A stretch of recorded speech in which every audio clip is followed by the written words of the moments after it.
Dear Esther, I have now driven the stretch of the M5 between Exeter and Bristol over 21 times.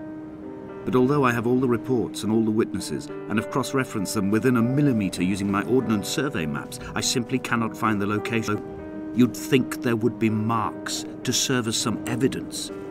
It's somewhere between the turn-off for Sanford and the welcome break services. But although I can always see it in my rear-view mirror, I have as yet been unable to pull ashore.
It's only at night that this place makes any sluggish effort at life.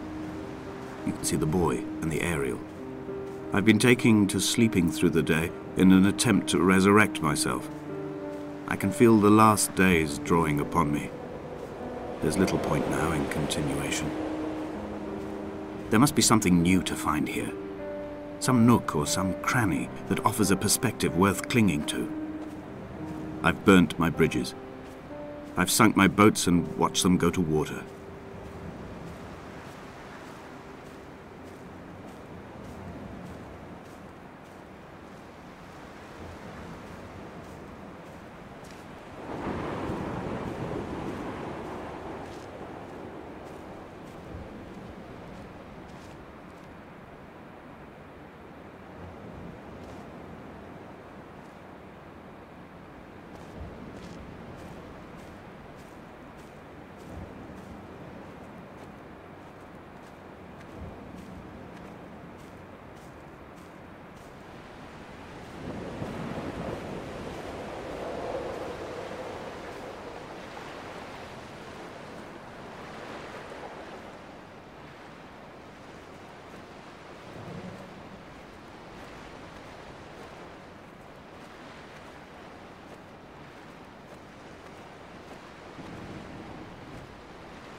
I had kidney stones and you visited me in the hospital.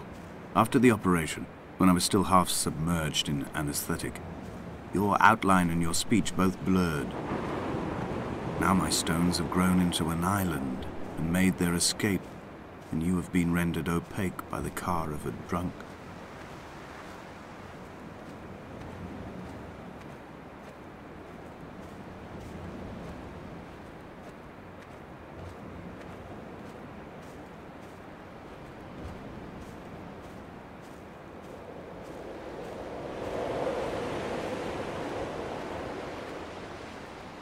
There must be a hole in the bottom of the boat. How else could new hermits have arrived?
What charnel house lies at the foot of this abyss?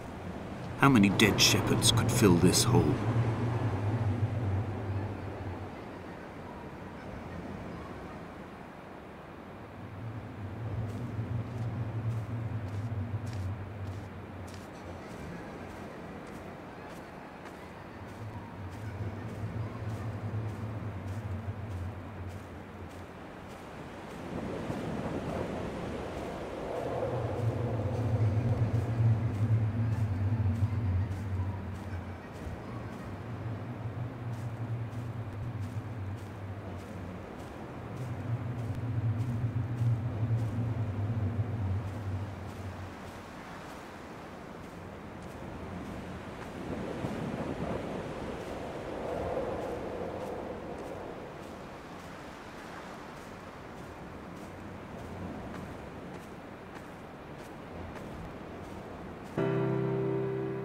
I've begun my ascent on the green slope of the western side.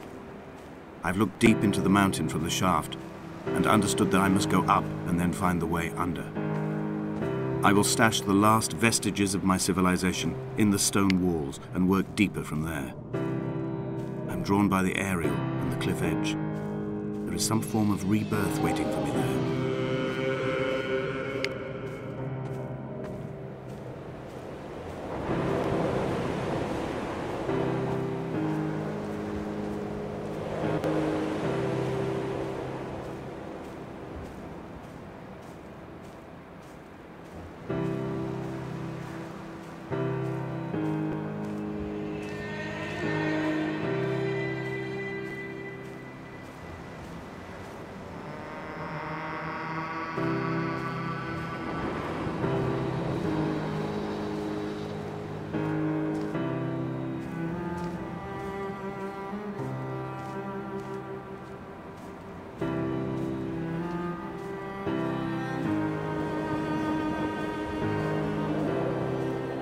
The bothy was constructed originally in the early 1700s. By then, shepherding had formalized into a career. The first habitual shepherd was a man called Jakobsen, from a lineage of migratory Scandinavians. He was not considered a man of breeding by the mainlanders. He came here every summer whilst building the bothy, hoping eventually that becoming a man of property would secure him a wife and a lineage. Donnelly records that it did not work. He caught some disease from his malcontented goats and died 2 years after completing it. There was no one to carve white lines into the cliff for him either.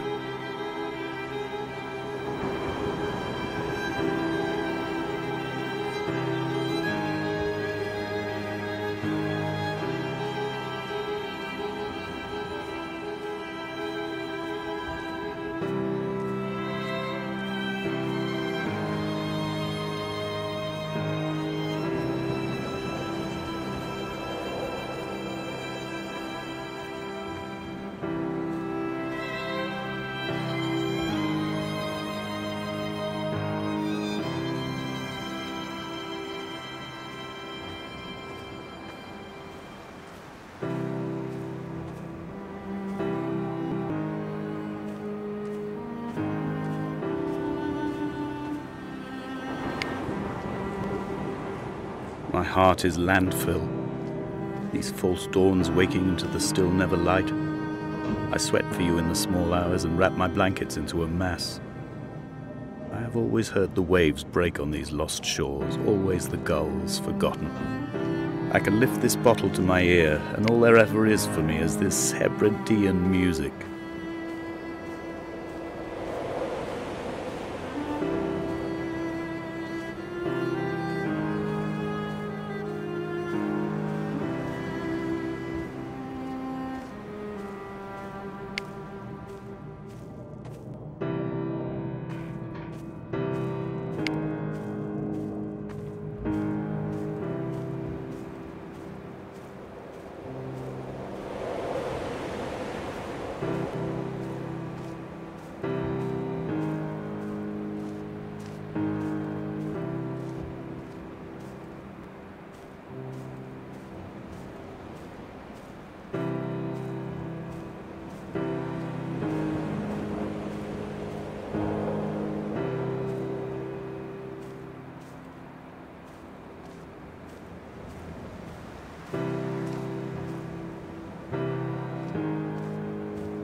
In a footnote, the editor comments that at this point Donnelly was going insane as syphilis tore through his system like a drunk driver.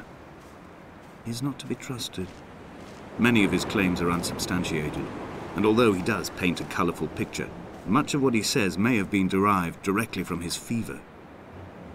But I've been here, and I know, as Donnelly did, that this place is always half imagined.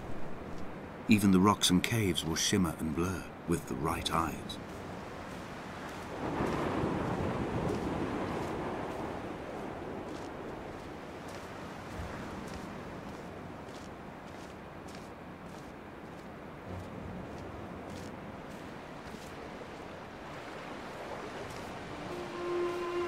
They found Jakobsen in early spring. The thaw had only just come. Even though he'd been dead nearly 7 months, his body had been frozen right down to the nerves and had not even begun to decompose. He'd struggled halfway down the cliff path, perhaps looking for some lost goat, or perhaps in a delirium, and expired, curled into a claw right under the winter moon. Even the animals shunned his corpse. The mainlanders thought to bring it home unlucky. Donnelly claims they dragged it to the caves to thaw out and rot, but he is proving an unreliable witness.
Climbing down to the caves, I slipped and fell and have injured my leg.